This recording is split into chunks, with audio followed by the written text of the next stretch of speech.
राजाधिराज श्री सद्गुरुनाथ महाराज की जय. तीर्थरूप परमपूज्य श्री रामराय गोविंद केळकर तथा श्री दासराम महाराज यांच्या वचनांवर आधारित श्री दादांचेच अंतरंग सत्शिष्य न ना गोखले यांनी लिहिलेल्या नित्य नवा दिस जागृतीचा या ग्रंथातील आज ऐकूया 20 मार्च या दिवशीचं चिंतन. देहासक्तीनं आपण चैतन्यापेक्षा कोणी निराळे आहोत या जडवादानं पस्तावायला होतं.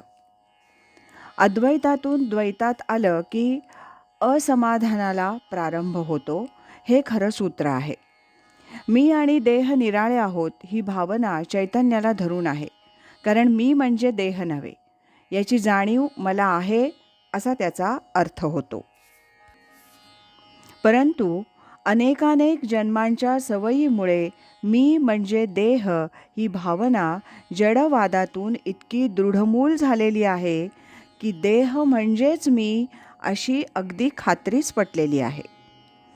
परमपूज्य दादा सांगायचे की अहंकाराचा इतका जबरदस्त पगडा माणसाच्या मनावर असतो की मेल्यानंतरसुद्धा माणसाचे हात त्याच्या छातीवर ठेवतात. जणू काही मेल्यावरसुद्धा मी मेलो असं तो म्हणतो आहे असं वाटावं.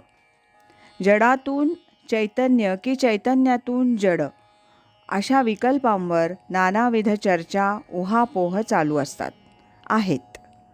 आधुनिक भौतिकवादी सर्व जडच मानतात. त्याचीच उत्क्रांती होत होत चैतन्याचा आविष्कार झाला असं ते समजतात.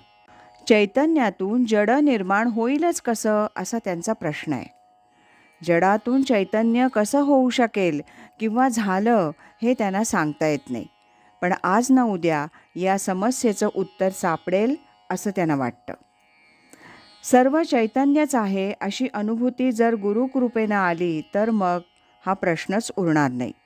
किंबहुना चराचर आपण जाहला या माऊलींच्या वचनाप्रमाणे जर साक्षात्कार झाला तर जड चैतन्य फरक राहतोच कशाला.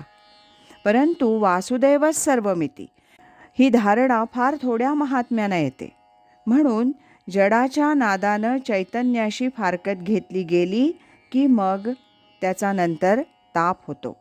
कारण देह मीच ही समजूत झाल्यानं त्याच्या आसक्तीतच सर्व व्यवहार चालतात. मग त्याच्या सुखासाठी केलेल्या धडपडीचं पर्यवसान फार मर्यादित अशा इंद्रिय सुखात होतं. ते संपलं की पुन्हा दुःख होऊन मी कशाला या कर्माच्या भानगडीत पडलो असं वाटायला लागतं. अर्थातच हे क्षणभरच, कारण इंद्रियासक्ती इतकी विलक्षण आहे की पुन्हा तिकडेच माणूस धाव घेतो. म्हणून अद्वैतातून द्वैतात आल्यामुळे होणाऱ्या या त्रासाचं निराकरण करावयाचं असेल तर चैतन्यरूप नामाचं साधन आणि ते साध्य होण्यासाठी चैतन्यरूप सद्गुरूंची कृपा या दोन्ही गोष्टी अत्यावश्यक आहेत. राजाधिराज श्री सद्गुरुनाथ महाराज की जय.